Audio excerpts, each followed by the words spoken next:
ഒരു തവണ പറഞ്ഞു ഷാ വലിയുല്ലാഹി ദഹ്ലവിൻ്റെ ഒരു കഥ. അവരെ പള്ളിക്കടുത്ത് ഒരു ഷെയ്ഖ് വന്നു. വേറൊരു പറഞ്ഞെന്നാ ഈ ഷെയ്ഖിൻ്റെ ലക്ഷ്യം ഷാ വലിയുല്ലാഹി ദഹ്ലവി പറഞ്ഞ ഈ വലിയ മുദല്ലിസും മുസന്നിഫും ആയ ഈ മഹാപണ്ഡിതനെ പിടിച്ചാൽ പിന്നെ എല്ലാവരും പിടിക്കാൻ കിട്ടും. അപ്പോൾ ഷെയ്ഖിൻ്റെ ലക്ഷ്യം ഷാ വലിയുല്ലാഹി ദഹ്ലവിനെ പിടിക്കലാണ്. ഭയങ്കര ഇബാദത്ത്, രാത്രി മുഴുവൻ ഉറക്കൊഴിച്ച നിസ്കാരം, പകലിൽ മുഴുവൻ നോമ്പ്, ജഗ പുക ദിക്റും പരിപാടി. അങ്ങനത്തെ ഒരു നല്ല മനുഷ്യനാണെന്ന് ബോധ്യപ്പെട്ടപ്പോൾ ആൾക്കാരൊക്കെ വന്ന് ത്വരീക്കത്ത് വാങ്ങലും ജഗ പുക. ഇനി വരാത്തത് ആരെന്നെ ഉള്ളൂ? ഈ ഷെയ്ഖിൻ്റെ കള്ള ഷെയ്ഖിൻ്റെ മുഖ്യ ലക്ഷ്യമായ ഷാ വലിയുല്ലാഹി ദഹ്ലവി വരാത്തുള്ളൂ.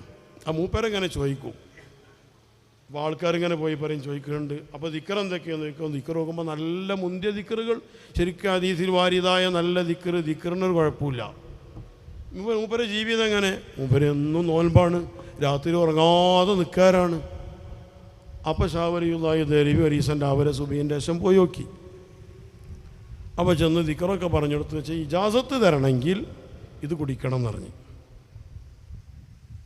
അപ്പോൾ മൂപ്പര് സൂക്ഷിച്ച് നോക്കിയപ്പോൾ സംഗതി ലഹരി പദാർത്ഥമാണ്, മദ്യമാണ്. ഞാൻ കുടിക്കൂല, ഇത് നസ്സ് കൊണ്ട് ഹറാമാക്കപ്പെട്ടതാണ്, ഞാൻ കുടിക്കൂല എന്ന് പറഞ്ഞു. ഷാ വലിയുല്ലാഹി ദഹ്ലവി ആരോട് പറഞ്ഞു? ഷെയ്ഖിനോട് പറഞ്ഞു. എനിക്കെൻ്റെ ത്വരീഖത്തില്ല, വേണ്ട എന്ന് പറഞ്ഞ് മൂപ്പര് പോന്ന്. അന്ന് രാത്രി നബി സല്ലല്ലാഹു അലൈഹി വസല്ലം തങ്ങളെ സ്വപ്നം കണ്ടു. സ്വപ്നം തെളിവ് എന്നുള്ള നിലക്കല്ല പറയുന്നത്, ഈ വാഖിയത്ത് പറയാണ്. സ്വപ്നം കണ്ടു. അപ്പോൾ ഒരു റൂമിനുള്ളിൽ നബി സല്ലല്ലാഹു അലൈഹി വസല്ലം തങ്ങളുണ്ട്, അബൂബക്കർ സിദ്ദീഖ് റളിയല്ലാഹു അൻഹു ഉണ്ട്, ഉമർ റളിയല്ലാഹു അൻഹു ഉണ്ട്. പക്ഷെ ആ റൂമിൻ്റെ പുറത്ത് ഈ പറഞ്ഞ ഈ മദ്യം കൊടുത്ത ഷെയ്ഖുണ്ട്. ഈ ഷെയ്ഖ് ഷാ വലിയുല്ലാഹി ദഹ്ലവി മുത്തുനബി സല്ലല്ലാഹു അലൈഹി വസല്ലം തങ്ങളുള്ള റൂമിലേക്ക് കയറുന്നതിന് തടയുന്നു.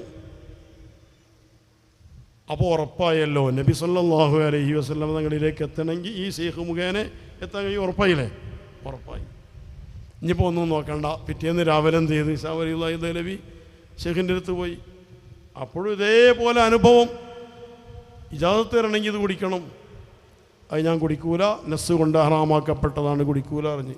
എനിക്ക് ത്വരീഖത്തില്ല പോന്ന്. അന്നും സ്വപ്നം കണ്ട്.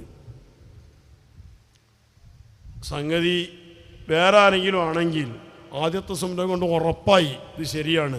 ഇനിയിപ്പോൾ കള്ളുടിക്കൽ ഹറാമില്ല, ഷെയ്ഖ് പറഞ്ഞാൽ ഹറാമില്ല എന്നാണ് മനസ്സിലാവൂലേ? ഷെയ്ഖ് പറഞ്ഞാൽ കള്ളുടിക്കൽ ഹറാമില്ല എന്നാണ് മനസ്സിലായി. എന്താ ഇപ്പോൾ കാട്ടുക? മനസ്സിലാവും. പക്ഷേ മൂപ്പരെ ഇൽമ കൊണ്ട്, മാരിഫത്ത് കൊണ്ട് രക്ഷപ്പെടാൻ കഴിഞ്ഞു. പിറ്റേന്ന് സ്വപ്നം കണ്ടു. സ്വപ്നം കണ്ടപ്പോൾ ഈ ഷെയ്ഖ് ഇതേപോലെ തടയുന്നു, റൂമിലേക്ക് കയറാൻ സമ്മതിക്കണില്ല. അവിടെ നിന്നാണ്ട് കരഞ്ഞ് ഷാ വലിയുല്ലാഹ് കരഞ്ഞപ്പോൾ സിദ്ദീഖുൽ അക്ബർ റളിയല്ലാഹു അൻഹു പുറത്ത് വന്ന്, എന്ത് ഈ കരയാണ്? ഈ ഷെയ്ഖ് എന്നെ റസൂലുള്ളാഹി സ്വല്ലല്ലാഹു അലൈഹി വസല്ലം തങ്ങളിലേക്ക് കയറാൻ അനുവദിക്കണില്ല എന്ന് പറഞ്ഞപ്പോൾ ഇത് ഹബ് യാ കെൽബ് എന്ന് പറഞ്ഞിട്ട് ഷെയ്ഖിനെ ഒരടിയാണ് കൊടുത്താൽ സിദ്ദീഖുൽ അക്ബർ റളിയല്ലാഹു അൻഹു.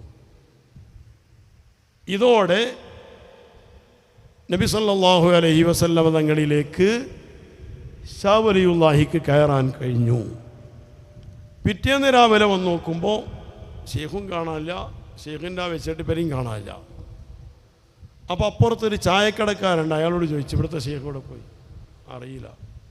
ഇപ്പോൾ വല്ല നായറ്റ പോകണ കണ്ടില്ല, ഒരു നായ ഇവിടെ നിന്ന് പായണ കണ്ടീനി അറിഞ്ഞ്. ശരിയല്ലേ?